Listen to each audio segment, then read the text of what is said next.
They say a monarch's power ends when the crown is passed on.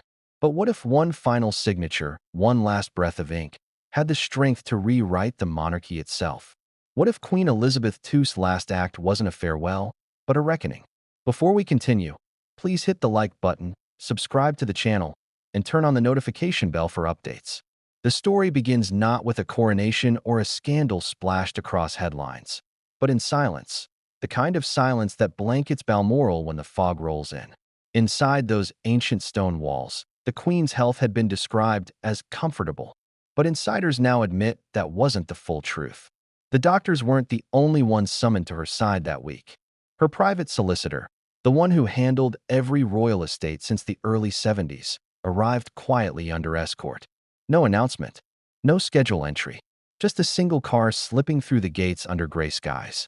The staff whispered it was routine, but the Queen's longtime dresser, Angela Kelly, later told close friends, nothing was ever routine with Her Majesty in those final days. She was tying loose ends in her own way. And so, the stage was set, a fading monarch, her pen still steady, facing the ghosts of her family's choices. There were those she had forgiven, and those she never could. But before we dive into what was hidden in those pages, and whose names were erased forever, let's go back just a few weeks earlier, when the first signs appeared that the Queen was preparing something extraordinary. It started with what seemed like nostalgia, long hours in her study, revisiting old photographs, boxes labeled personal, and letters from her grandchildren. Yet palace aides noticed she was more deliberate than sentimental. One noted she would pause over certain faces, Harry's grin at Sandringham, Andrew in naval uniform, and then move on without a word. Behind closed doors, she asked her clerk to retrieve old documents, family trusts, and sealed notes from the royal archives. To those around her, it was just another review of royal affairs. But the Queen was writing her own ending, and this time, no one would edit her words. For decades, Queen Elizabeth had lived under the unspoken rule of monarchy: never explain, never complain. But those who knew her best say her private writings often revealed the opposite. She explained everything to herself. In the margins of briefing papers, she left cryptic annotations. Unwise, next to Andrew's name. Question of loyalty, beside Harry's. And, most hauntingly, misjudged, yet chosen, beside Meghan's. There had always been whispers of a sealed will. Monarchs, unlike ordinary citizens, could keep their final documents out of public view for at least 90 years. But even within that tradition, what the Queen did was different. She didn't just draft her will. She rewrote the very lines of inheritance, trust, and honor. She made it a message. And it wasn't until King Charles unveiled its contents that the royal family realized it wasn't simply about money. It was about legacy, loyalty, and punishment. But let's pause there for a moment. Because to understand why her final act hit like a thunderclap, we must first remember the cracks that had already formed beneath the gilded walls of the monarchy. The public saw unity, family gatherings on balconies, Christmas messages filled with warmth. Yet behind the velvet curtains, resentment had become a quiet tradition.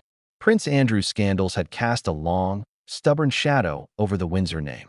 The Queen had defended him longer than even Charles thought wise. But when the lawsuits multiplied and the palace was dragged into humiliation, her tone changed. "He will remain my son," she told aides, "but he is no longer my duty." Then came Harry and Meghan, the golden couple who promised to modernize the monarchy, but instead ignited its greatest crisis in generations. The Oprah interview, the Netflix documentaries, the memoirs that turned private dinners into public confessions, all of it had left the Queen heartbroken. Her closest staff say she never shouted, never cursed. But she did something more telling. She stopped including their names in certain weekly briefings. Quiet omission, royal coldness. That was how Elizabeth expressed disappointment. Still, even in disappointment, there was love. Her final months were full of contradictions: warmth toward William's family, silence toward Andrew, distant concern for Harry. She reportedly told her private chaplain, "I pray they will find peace, but I cannot lead them there." And so, when the Queen's condition worsened in September, only a handful knew that she had summoned one final meeting with her personal attorney, Sir Edward Young. That meeting lasted 2 hours. Afterward, Sir Edward left Balmoral pale and silent, refusing to answer questions from even senior courtiers. The next morning, he returned carrying a red leather dispatch box. Inside, according to insiders, was a new document, one that would later bear the Queen's personal seal. Here's where the timeline becomes eerie. The Queen's death was announced on the 8th of September, but the will, according to palace insiders, was signed just 3 days prior, in her private study, with 2 witnesses. What was inside it? No one outside the highest circle knew. Not until months later, when King Charles quietly unveiled it to his senior advisors at Clarence House. The reaction, one insider said, was shock mixed with sorrow, because the Queen, even in death, had taken control in a way no one expected. Some names were written in gold. Princess and loyal and dutiful received greater authority over certain family trusts. Prince William, seen as the future of the crown, was entrusted with symbolic heirlooms. Not just of jewelry, but of responsibility. Camilla's portion was handled with careful wording, gratitude, but restraint. And then there were the absences, glaring, deliberate absences. Prince Andrew, Prince Harry, Meghan Markle. Not a line, not a title, not a token. Their exclusion wasn't just omission, it was message. The Queen had left them out, not from spite, but from purpose. And according to reports, she had written one final note addressed directly to King Charles. Let the crown protect the worthy. Those 6 words would become the foundation of what came next, a cascade of royal decisions, reassignments, and political storms that rippled across the monarchy and the press. But before Charles could act on them, he faced something even more haunting. The discovery of a second sealed letter, hidden within the Queen's personal papers, marked only for my heir. What did it say? That's where the mystery deepens. Because while much of the Queen's will is now said to have been executed quietly, the changes to trusts, the redistributions, that letter has never been seen publicly. Not by the press, not even by Parliament. Only Charles and one royal archivist know its contents. And it was after reading it that Charles reportedly told aides, "Some truths are best kept buried, for the crown's sake." Yet, buried truths have a way of resurfacing. Whispers began to circulate among palace staff. A housekeeper overheard a private argument between Charles and Camilla. A courier delivering sealed envelopes to Windsor noticed one addressed not to a royal residence, but to an undisclosed location in Scotland. And when the press began probing into new estate management documents filed under the Royal Trust Office, journalists noticed 3 familiar names were missing. Andrew, Harry, Meghan. That's when the speculation exploded. Had the Queen intentionally disinherited them? Or was this a symbolic act meant to protect the monarchy's image from association with scandal? Every royal historian you ask gives a different answer. Some claim she acted from heartbreak. Others believe it was pure strategy, a monarch ensuring the crown's survival by cutting away its weakest branches. And then there are those who insist the Queen's will hide something much darker, an unspoken family secret that, if revealed, could rewrite royal bloodlines. Sound unbelievable? Maybe. But remember this, every time the palace insists on silence, it's because there's something worth hiding. And this silence has lasted longer than any royal announcement in recent memory. Now here's the real twist. The Queen didn't just remove names. She reassigned roles. Charitable patronages that once belonged to Harry and Meghan were redirected to Princess Anne and Sophie, Duchess of Edinburgh. Financial holdings once linked to Andrew's household were quietly absorbed by the Crown estate, ending decades of private privilege. And all of it, every detail, was signed under her seal, witnessed by 2 loyal courtiers who have since retired into anonymity. So how did this revelation come to light? That's where King Charles's role begins. After her passing, he faced a choice: preserve his mother's secrecy or reveal the will's message to the world. For months, he hesitated. But the pressure mounted, from Parliament, from the press, from his own conscience.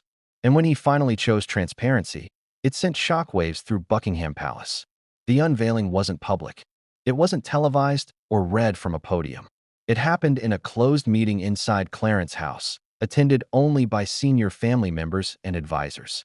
Yet within hours, word leaked that something monumental had occurred. The phrase "Queen's Final Reckoning" began trending globally. And though palace spokespeople denied the rumors, they never denied the 3 names missing.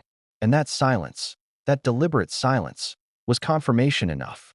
Imagine the atmosphere in that room. Charles sitting at the head of the table, Camilla stone-faced beside him, William and in exchanging glances of disbelief, while aides shuffled papers in awkward silence. The document lay open before them, its language both elegant and merciless. Every paragraph reflected the Queen's restraint, her precision, her understanding that sometimes silence cuts deeper than speech. But the last page, that was different. It carried her signature, written not in her usual fine blue ink, but in deep black. And next to it, those chilling words, "Let the crown protect the worthy." Who were the worthy? Who weren't? That's the question that haunted every royal from that day forward. And just when they thought the revelations were over, another envelope surfaced. This one marked with the Queen's personal insignia and sealed in gold wax. Inside, according to those who've seen it, was something even more startling than the will itself. But before we open that envelope, before we uncover the secret meetings, the hidden beneficiaries, and the real reason Charles hesitated to reveal the truth, we must step back and look at the Queen's final weeks. Because understanding what she did in that time might explain why her final act wasn't simply a will, but a warning. Because what came next would change everything, and no one saw it coming.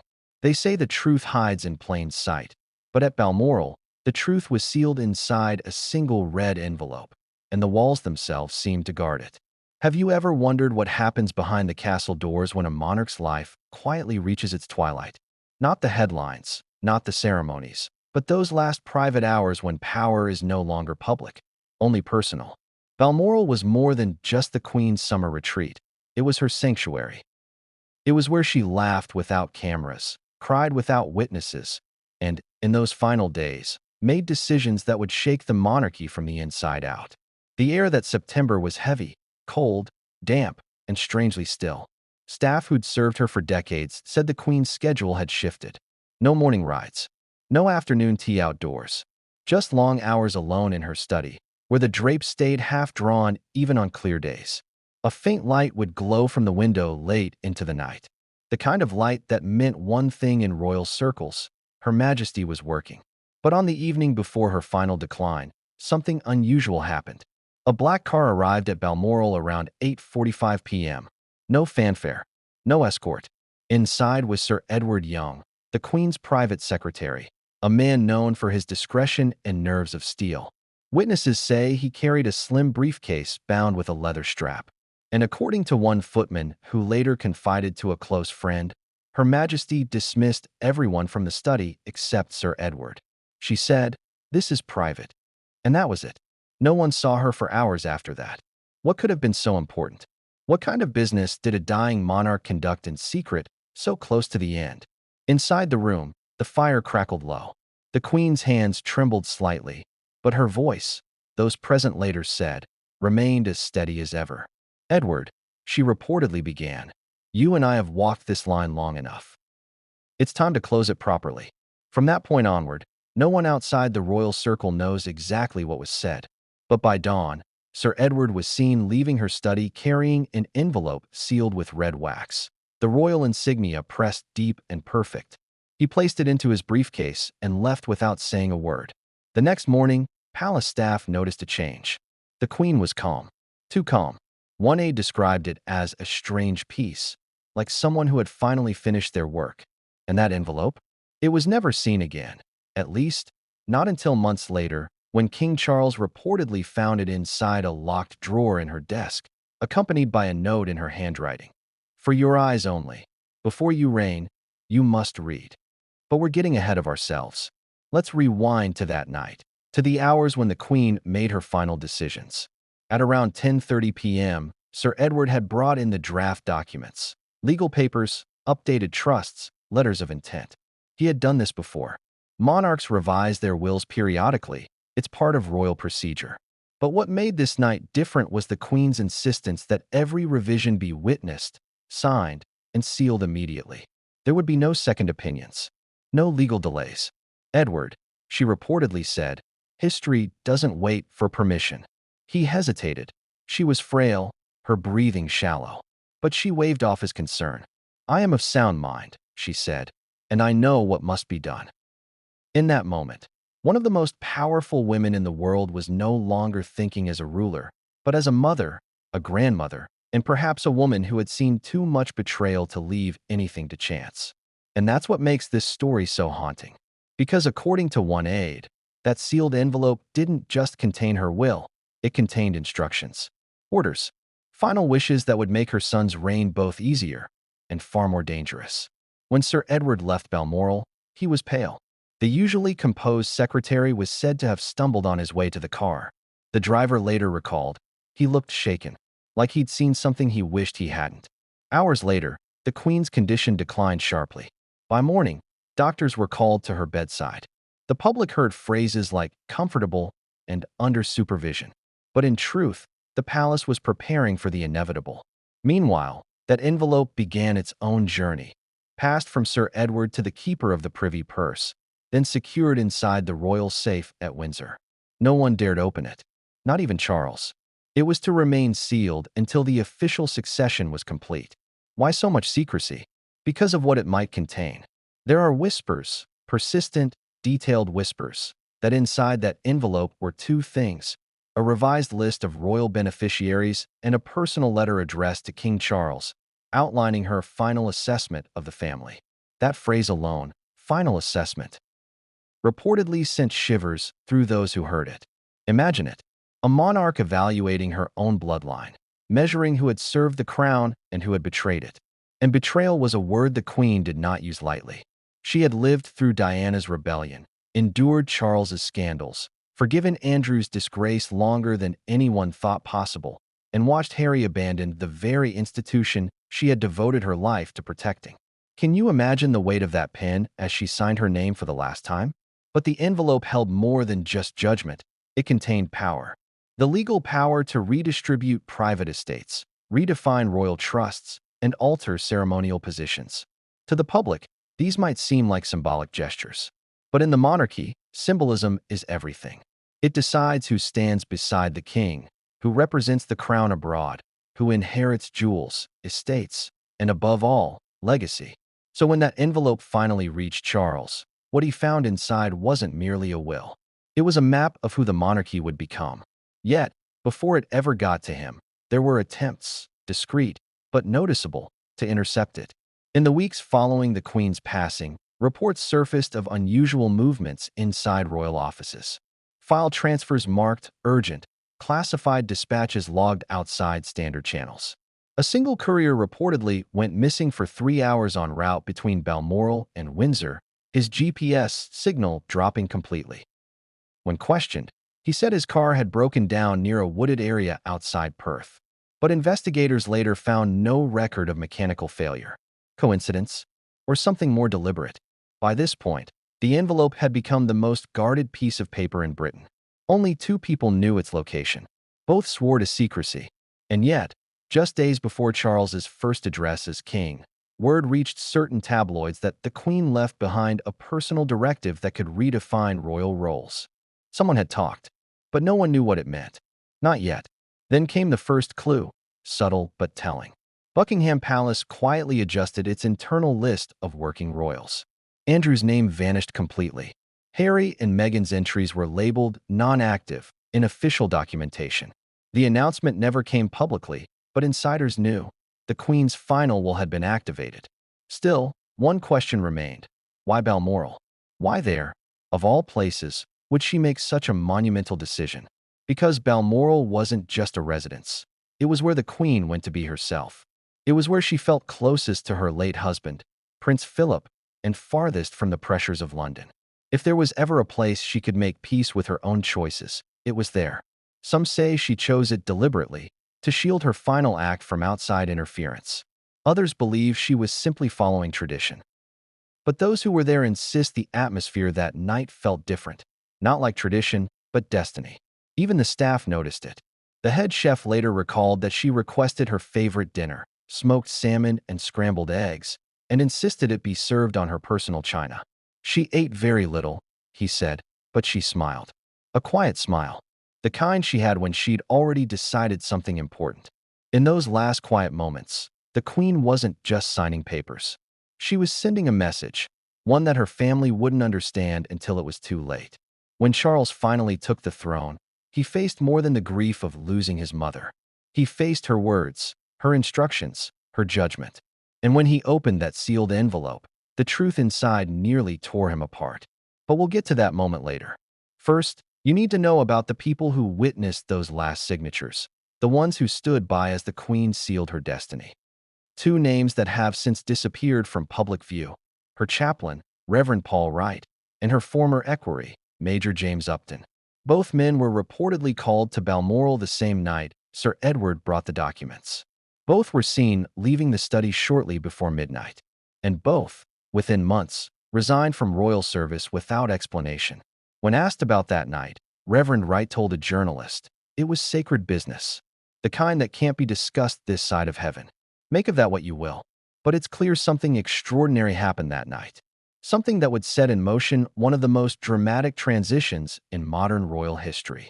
Because that envelope didn't just contain a list of names. It contained the Queen's final word on who she trusted and who she didn't.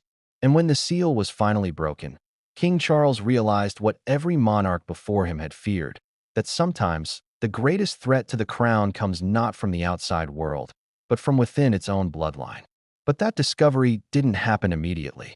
It began slowly, with whispers in the corridors, locked drawers, and a single line in the Queen's handwriting that would soon ignite a royal reckoning. Because what Charles found next inside his mother's private safe would unravel everything he thought he knew about her, and about the monarchy he had just inherited. And that's where the next chapter begins.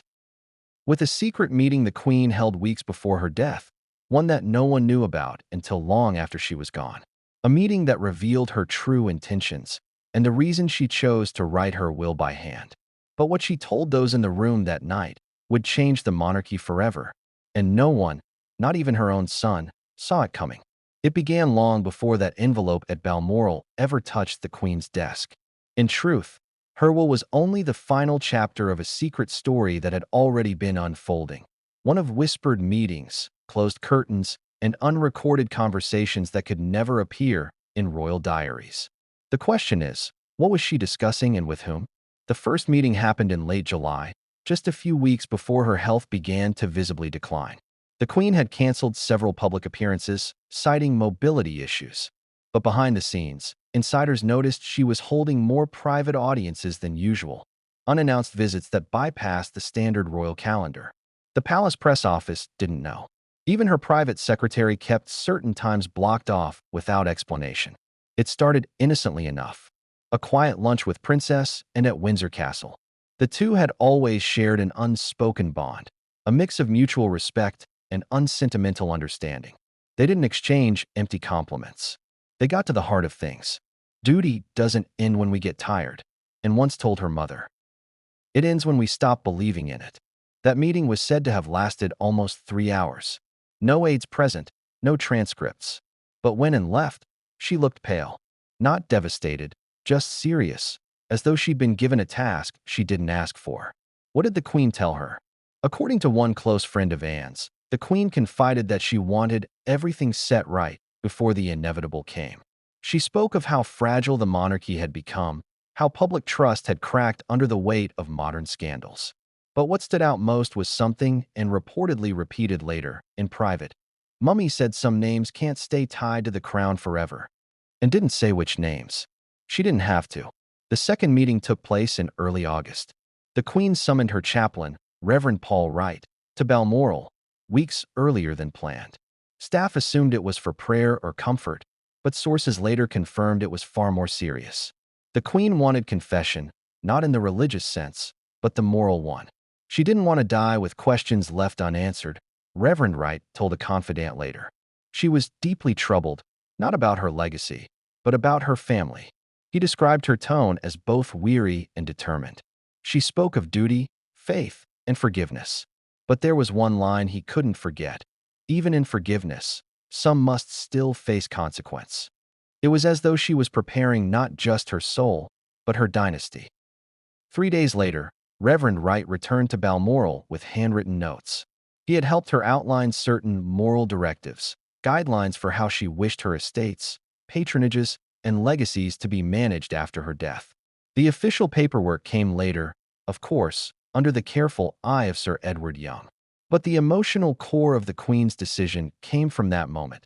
That conversation between monarch and minister, mortal and eternal. And yet, there was one more meeting, one that no one inside Buckingham Palace expected. In mid-August, the Queen requested a private visit from her son, King Charles, then still Prince of Wales. But what made this meeting different was what she didn't request. There were no secretaries, no courtiers, not even Camilla. It was just mother and son. The Queen's health had worsened by then. She walked with difficulty and spoke softly. Yet, she insisted on seeing Charles alone. He arrived in a subdued mood, perhaps assuming it was another family update or a chance to discuss transition plans. Instead, what he got was something far more personal. One witness later said they could hear muffled voices through the closed doors, then a sharp silence. When Charles finally emerged, his face was flushed. He didn't speak to anyone for hours. According to a longtime royal staff member, who spoke under strict anonymity, the Queen had told Charles something devastating, a revelation that would haunt him. Some say she revealed new details about Andrew's situation.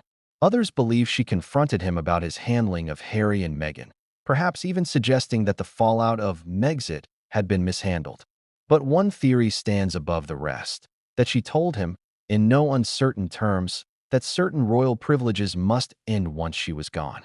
"Don't protect the unworthy," she reportedly said. "Protect the crown."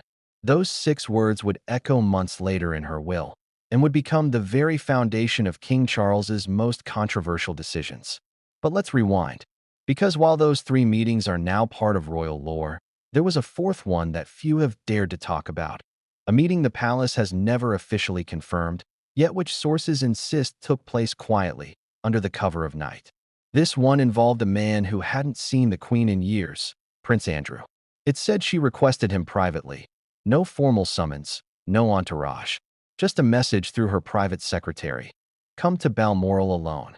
When Andrew arrived, the Queen dismissed her attendants and closed the doors behind him. It was the first time they had spoken face-to-face since the settlement of his infamous civil case, a case that had drained her emotionally, politically, and financially. The conversation that followed has been pieced together through whispers from insiders. She asked him if he understood the damage he had caused. He said yes. She asked if he was ready to live quietly, without privilege. He hesitated. Then, according to one former footman, she simply said, "Then this will be our last discussion as mother and prince." He didn't argue. He bowed, kissed her hand, and left. He was not seen near her again. In the days following that encounter, the Queen's mood reportedly changed. She seemed more resolved, lighter, even, as if she'd finally closed a door that had long been left ajar. And then came the final meeting, the most secretive of all. Her Majesty requested her solicitor, Sir Edward, to return to Balmoral with the latest drafts of her estate documents. When he arrived, she handed him an envelope, not the red one, not yet, but a white one bearing her initials. Inside were handwritten notes and a single directive. "The official will must reflect my personal intention. Nothing more, nothing less." Sir Edward nodded. He knew better than to ask questions. But here's where the story takes a strange turn. In that white envelope, the Queen had included small slips of paper, personal reflections she wanted incorporated into the formal document. Some were brief, others cryptic. One read, "Andrew, duty without honor." Another said, "Harry, love lost to pride." And beside Meghan's name, only one word, shadow. When those notes were later transcribed into the official language of the will, the wording was softened, polished into legal phrasing. But the meaning remained. The Queen had delivered her final verdicts. By the end of August, all meetings ceased. She retreated fully into her private apartments. Visitors were limited. Phone calls were screened. But one staff member remembers something peculiar. Late at night, she would still request her writing desk be lit. The light from that room stayed on long after midnight, as if she were racing against time to finish something she couldn't leave undone. On the final Sunday before her death, she was seen looking out over the Balmoral hills. A guard who passed by said she appeared to be speaking softly, as if to someone unseen. Perhaps Philip, perhaps herself. And then, just before turning away from the window, she said aloud, "It's settled now." No one knew what she meant, but within 72 hours, she was gone. When Charles later learned of those secret meetings, he was stunned. His mother had been preparing everything, not just her affairs, but his future. Every conversation, every decision, was designed to guide him without ever saying so directly. She knew her words would echo longer if spoken from beyond. But there was one thing Charles didn't expect: a sealed transcript from that final meeting with Reverend Wright. It wasn't a full record, just a short summary the Reverend had written for his own conscience. When Charles read it weeks later, his heart reportedly sank, because within that single page was the Queen's moral reasoning. Her justification for why she had to exclude Andrew, Harry, and Meghan. She believed mercy and justice could not coexist, the Reverend had written. She chose justice. That line changed everything. It reframed her decisions not as punishment, but protection. Protection for the crown, for the institution she had devoted her entire life to. Yet even as Charles tried to accept that truth, he couldn't shake one thought. If his mother had gone to such lengths to prepare this in secret, what else had she hidden? What other truths were buried in her notes? Truths that might change how history remembers her, and perhaps even him. And that's when he ordered her private study sealed, every drawer locked, every page cataloged. For months, no one was allowed to touch a single paper. Until one night, alone at Windsor, Charles decided to open the red leather dispatch box that held her private effects. Inside was the envelope we already know about, the one marked "For your eyes only." But beneath it was another folder, labeled in her elegant handwriting, "Private Correspondence, Final Reflections." Inside that folder was a revelation so shocking, so deeply personal, it would redefine how Charles viewed his mother and his entire family. Because among the papers was a letter addressed to "My wayward son." And it wasn't written to Charles. It was written to Prince Harry. But what that letter contained, and what Harry did after reading it, would send shockwaves across the royal world. And no one, not even the king himself, could have predicted what happened next. Some stories of downfall happened in public, splashed across tabloids and television screens for the world to consume. But Prince Andrew's collapse began quietly, inside rooms he once commanded, with people who had stopped looking him in the eye. He was the Queen's son, her supposed favorite, the one she'd once called steady and loyal. Yet in the end, his loyalty to her was overshadowed by the choices that would stain the Windsor name forever. And it all started years before the Queen's will, when the first whispers of scandal began to echo through palace halls. There's something tragic about watching a prince forget he's mortal. Andrew had lived his entire life under the illusion of immunity, protected by his title, cushioned by wealth, and adored by a mother who had forgiven him more times than anyone dared count. But that illusion shattered the moment the accusations came. Suddenly, the tabloids weren't printing stories of royal duty or military valor. They were printing names, places, and photographs that painted a portrait of indulgence and arrogance. To the world, he became a symbol of royal excess. To the Queen, he became a question she couldn't stop asking herself. How could her own son bring shame to the institution she had spent her life defending? Behind the palace facade, her patience had limits. Aides recalled tense conversations, some so cold they left rooms in silence. She didn't yell, one insider said. She never had to. She just looked at him, and he knew. But here's where it gets complicated. The Queen never stopped being his mother. Even when public pressure forced Buckingham Palace to strip him of duties, she continued to visit him privately. She still sent handwritten notes, birthday gifts, and messages that only a mother could send. "You are still my son," she once wrote. "But we must all account for our actions." That line would later reappear, word for word, in the draft of her will. Andrew didn't see it coming. He believed that, in time, public memory would fade and the family would rally around him again. But as the Queen grew older and frilier, his denial became impossible to ignore. By early 2022, her patience was running out. She could no longer shield him without endangering everything she had built. Advisors warned her that his presence at royal events was sparking outrage. Polls showed the monarchy's approval ratings dipping with every photograph of him standing beside her. So she made a choice. Quietly, methodically, heartbreakingly. In one of her final acts as sovereign, she personally signed the order removing Andrew's right to use the title His Royal Highness. No aides, no committee, just her pen and a silent tear. "It is done," she told her private secretary afterward. The crown cannot carry this weight. The announcement reached Andrew through formal channels, like any other official communication. But when he read it, he didn't believe it. He thought it was temporary, a strategic move. He told friends, "She'll bring me back. She always does." But this time, she didn't. That was the moment his mother became the monarch again, and the son she'd once protected became an exile in everything but name. After that, their relationship grew distant. Their phone calls became shorter, their meetings rarer. Yet when she invited him to Balmoral for that final private conversation, he came with hope. Maybe she was ready to forgive again. Maybe the envelope at Balmoral would include a path to redemption. Instead, he found a woman who had already made peace with the end. Witnesses described the meeting as icy but kind. Andrew arrived alone, escorted by a single bodyguard. The Queen greeted him warmly, but without the usual familiarity. They sat opposite each other in the study, a fireplace burning low. For a few minutes, they made small talk. Dogs, the estate, the weather. Then she placed her teacup down and looked at him. "Andrew," she said, "you have always been my dear boy. But you must understand what I cannot say publicly." He hesitated, unsure.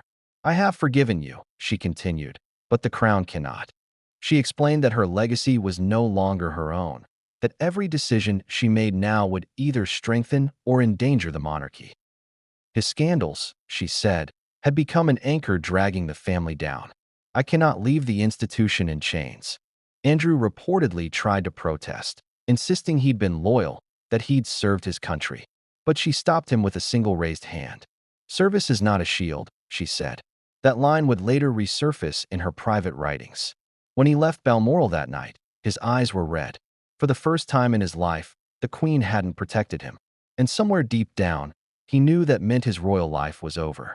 But the true blow came later, after her death, when King Charles opened the Queen's will and saw what she had left behind. Andrew's name wasn't missing entirely. It appeared once, buried deep within the legal wording, beside a single instruction. All personal and financial privileges formerly assigned to the Duke of York are to remain dissolved in perpetuity. In perpetuity, those two words erased any chance of reinstatement. The Queen had made sure no future monarch could restore what she had taken. When the news reached Andrew, he refused to believe it. He demanded to see the documents. Charles refused. The brothers reportedly argued for hours. "She wouldn't do that to me," Andrew said. "You've changed it." But Charles hadn't. He was following her wishes. In private, he admitted to aides that it broke his heart. She loved him, he said quietly, but she couldn't save him. And perhaps that's what made the Queen's will so extraordinary. Not the punishments, but the mercy it still contained. Because though Andrew was excluded from privilege, she ensured he would not be left destitute. Through private trusts, she allowed him to retain the use of one estate, Royal Lodge, but with strict conditions. He could live there, but he could not sell, lease, or profit from it. It was a gilded cage, designed to protect the crown while preserving his dignity. Yet Andrew saw it as a prison.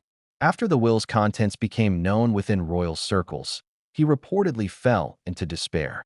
He called friends late at night, questioning whether his mother's faith in him had ever been real.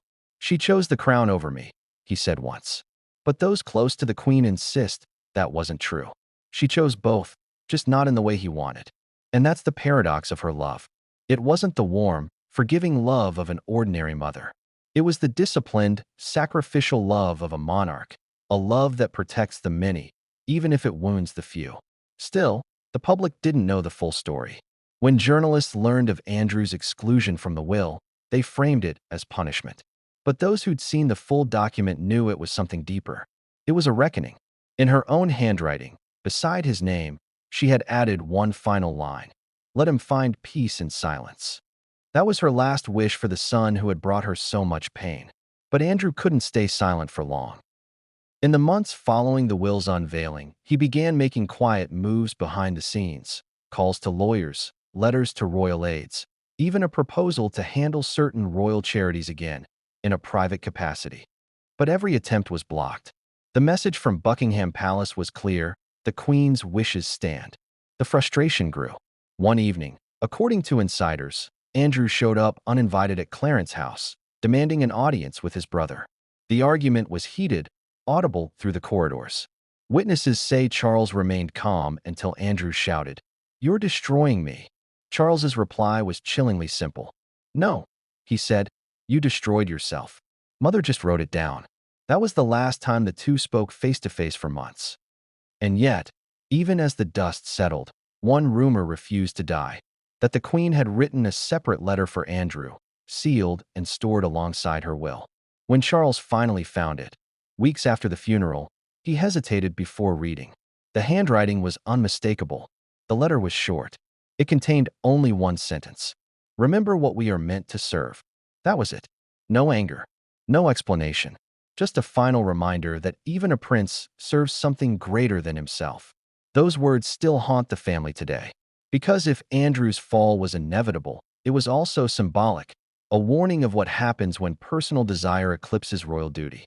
The Queen had seen that danger in him, and in others, which is why her decisions didn't stop with Andrew.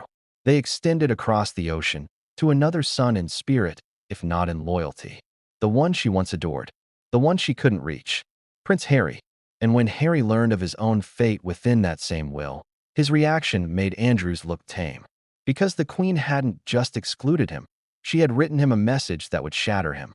But before we get to that letter, you need to understand how the Queen saw him, not as a rebel, but as a tragedy. And that's exactly where the next chapter begins, with a grandson who walked away from everything she stood for, and the grandmother who couldn't decide whether to grieve or to fight back. Because the Queen's judgment of Harry would make the entire world gasp. And it wasn't just about inheritance. It was about betrayal, redemption, and the kind of love that even a crown can't erase. But what she wrote to him, privately and painfully, was unlike anything she'd ever said before. And no one, not even Meghan, saw it coming. There are stories that shake a monarchy, and then there are stories that haunt it forever. Meghan Markle's name would come to represent both. To the public, she was the glamorous outsider, the modern face of royalty who promised to reinvent the institution. But behind palace doors, her name had become something else entirely, a symbol of fracture, of lost trust, of a storm that the Queen herself could not contain. The Queen had welcomed Meghan at first. She believed Harry's choice to marry for love was, in some ways, a sign of progress, a reflection of the modern world she had tried to adapt to for 70 years. Meghan seemed intelligent, confident, capable of charm. She could do good, the Queen reportedly said after their first private tea at Buckingham Palace, if she understands the weight she carries. But that was always the problem. Meghan understood the weight. She just didn't want to carry it. From the beginning, there were whispers. Meghan questioned traditions, rejected protocol, and challenged staff in ways that startled even the most seasoned courtiers. At first, the Queen brushed it off as growing pains. She is adjusting, she said. But soon, the adjustment turned to disruption. The first real crack appeared before the wedding. Rumors swirled that Meghan had reduced a senior aide to tears over seating arrangements. Another claimed she argued about which tiara she would wear, and the Queen herself had to intervene. "Meghan," she reportedly said, "you get the tiara I give you." The line, firm and final, sent a clear message. This was not Hollywood. Still, the Queen kept her composure. She believed patience could heal misunderstanding. But patience has limits, especially when the institution itself begins to unravel in the public eye. The Queen's staff noticed something during those early days. Every time Meghan broke protocol, Harry defended her. Every time palace aides tried to help, they were rebuffed. "She's different," Harry would say. "You don't understand her." But by protecting her from accountability, he only isolated them both further. Then came the media frenzy. Meghan's interviews, her complaints about royal life, the infamous comment about how no one asked if I was okay. It wasn't that the Queen lacked empathy. She had endured loneliness herself, and she knew the weight of public duty better than anyone. But what troubled her was the timing. Meghan's discontent coinciding with national mourning, public divisions, and growing distrust in the royal family. She chose the stage over the crown. The Queen told her private secretary one evening, "I cannot make her love what she does not respect." When Megxit erupted, that seismic announcement that Harry and Meghan were stepping back as senior royals, the Queen's disappointment was deeper than anger. She called it a personal sadness. But even in sadness, she moved with calculation. She ordered that all discussions regarding the Sussexes' departure be documented, witnessed, and signed. The monarchy, she said, must protect itself from the unpredictability of emotion. That phrase, the unpredictability of emotion, would later appear in her private will notes beside Meghan's name. And then came the Oprah interview. The world watched as Harry and Meghan accused the palace of cruelty, secrecy, and racism. The Queen watched too, in silence. Aides said she sat upright through the entire broadcast, her expression unreadable. When it ended, she simply said, "Recollections may vary." That sentence became one of the most famous royal statements of her reign. But in private, her words were less polished. To one trusted friend, she reportedly said, she wanted the crown without the cost. And that, to the Queen, was unforgivable. Still, she never spoke publicly against Meghan. She refused to add fuel to the fire. Instead, she turned to the one power she still held, legacy. When she began rewriting her will in those final months, she did something extraordinary, something that even Charles didn't expect. She separated personal affection from royal duty. Her affection for Harry remained, but for Meghan, she drew a distinct line. "She is not of the crown," the Queen wrote in her private notes. "She does not wish to serve it. Let her find her own crown." That line became infamous when the will was finally revealed. Inside the legal documents, there was no mention of Meghan's name in any financial, ceremonial, or symbolic capacity. No heirlooms, no estates, not even the faint courtesy of a gesture. Every trace of her royal connection had been scrubbed clean.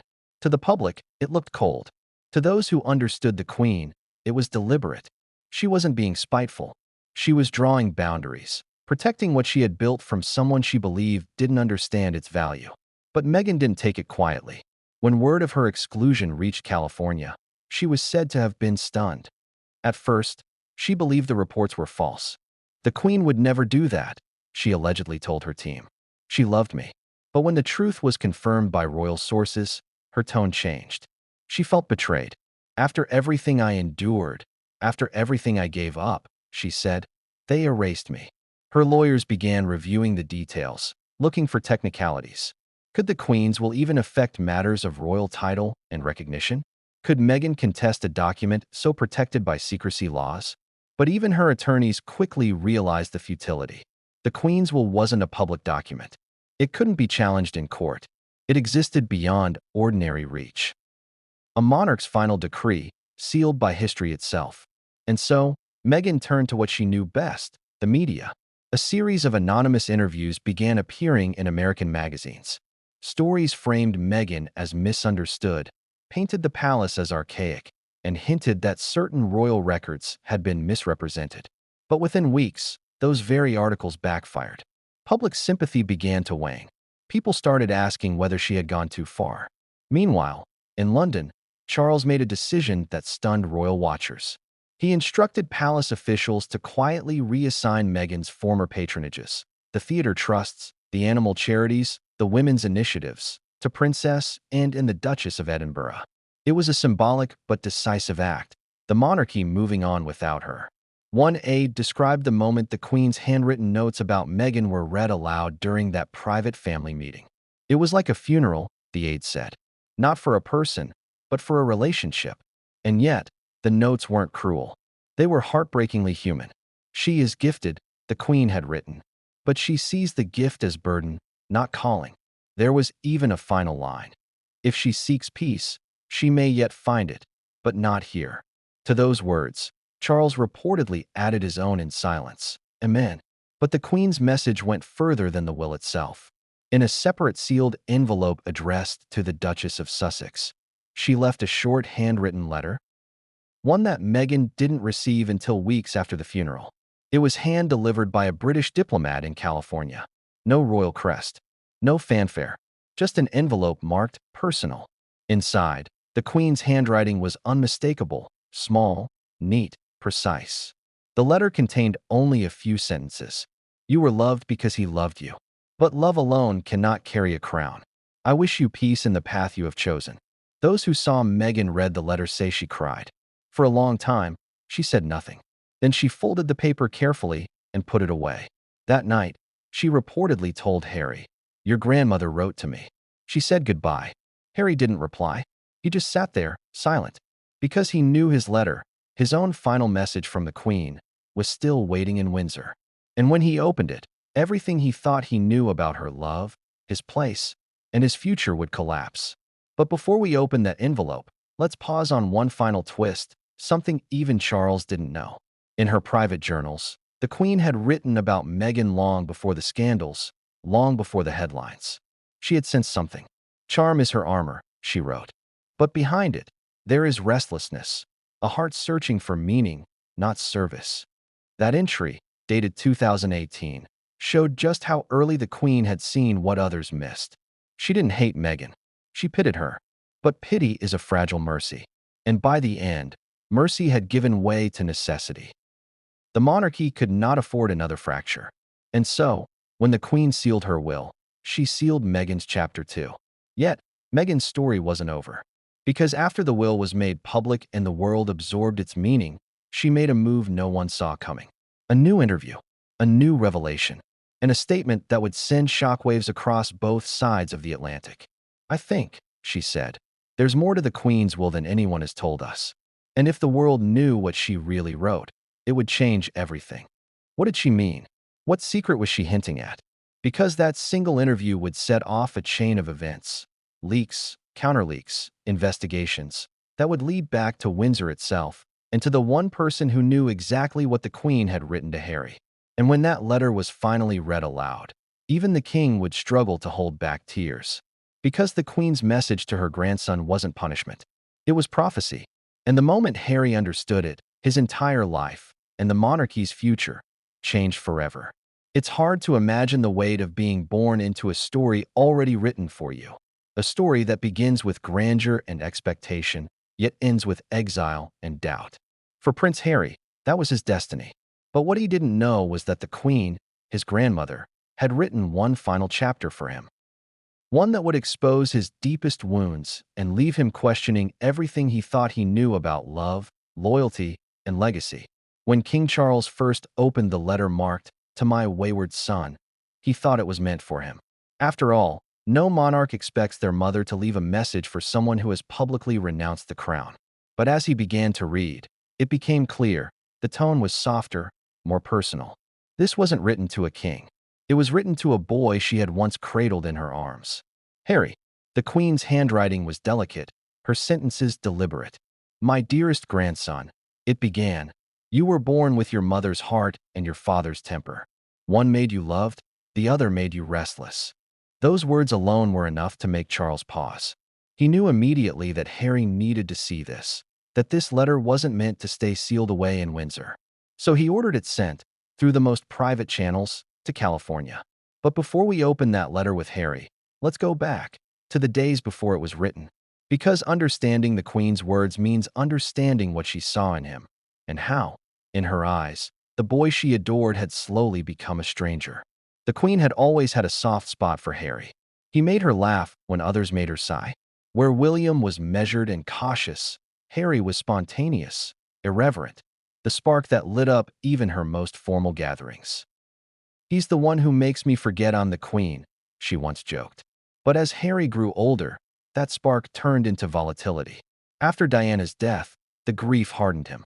He sought distraction, first in the army, then in parties, then in rebellion. Still, the Queen stood by him. When scandals broke, inappropriate costumes, late-night escapades, questionable headlines, she didn't scold him. She simply said, "He's still finding his way." And when he introduced Meghan, she welcomed her with cautious optimism. "If she makes him happy, that is enough," she said. But soon, happiness turned to conflict. The Queen watched, helpless, as Harry began to distance himself, first from William, then from the palace, then from her. Their calls grew shorter. His tone grew colder. "He sounds angry," she confided once to her aide. "Not at us, at himself. But he doesn't know it." Still, she refused to close the door. Even after the Oprah interview, when the world was calling the Sussexes out for betrayal, the Queen forbade her staff from speaking ill of them. "We do not respond in kind," she said. "That is not our way." But her silence didn't mean approval. It meant calculation. When she began writing her will, she didn't act from bitterness. She acted from heartbreak. She had seen the pattern before. Another royal consumed by love, then pride, then regret. She had seen it with her uncle, Edward VIII, the man who abdicated for love and left the crown to her father. And now, history was repeating itself. Only this time the exile was not forced, but chosen. And that, perhaps, was what hurt her most. In her private writings, she referred to Harry as the prodigal one. There were entire pages of reflection on him, moments of sorrow, frustration, and, occasionally, hope. He still believes he is running away from us, she wrote once. He does not see that he is running toward himself. She even kept a photograph of him and Meghan with baby Archie on her desk long after they left. Not out of nostalgia, but as a reminder of how quickly joy can turn to distance. But the breaking point came not from interviews or documentaries. It came from silence. When Prince Philip died, Harry's delayed arrival at the funeral left the Queen deeply wounded. She never said so publicly, but those closest to her recall her saying, "Grief does not wait for convenience." That line, half sorrow, half disappointment, revealed more than she intended. For the Queen, duty was not something you did when it was easy. It was what you did when it hurt the most. And Harry had stopped understanding that. By the time she fell ill in 2022, she had stopped expecting reconciliation. She had prayed for it, yes, but she no longer believed it would come. Instead, she left behind words meant to guide him long after she was gone. The letter arrived in California 2 weeks after the will was read. It was delivered by hand, in a sealed diplomatic pouch. Harry received it while he and Meghan were reportedly preparing for another media appearance. When he saw the royal seal, he froze. "It's from my grandmother," he whispered. He opened it alone. The first line made him sit down. "My dear boy, I loved you too much to leave you misunderstood." The letter went on for several pages, handwritten, not dictated, every word deliberate. "You sought freedom," she wrote, "but you mistook freedom for peace. You can leave palaces and titles, but you cannot leave the weight of your name. That name will follow you, not as burden, but as reminder. You were born to serve something greater than applause." Harry read the words twice, then 3 times. His hands trembled. "She doesn't understand," he murmured to himself. But deep down, he knew she did, better than anyone. The letter wasn't angry. It wasn't even disappointed. It was mournful, a goodbye written with a steady hand and a broken heart. She saw through him, one royal source later said. Not with judgment, but with clarity. She knew he was still trying to make peace with his mother's ghost. There was one paragraph that stood out, the Queen's reflection on Meghan. It wasn't cruel. It was almost tender. "I welcomed the woman you love because I saw your mother in her," she wrote. "But love should build, not burn. The fire you both lit has warmed many hearts, but it has also scorched bridges that may never be rebuilt.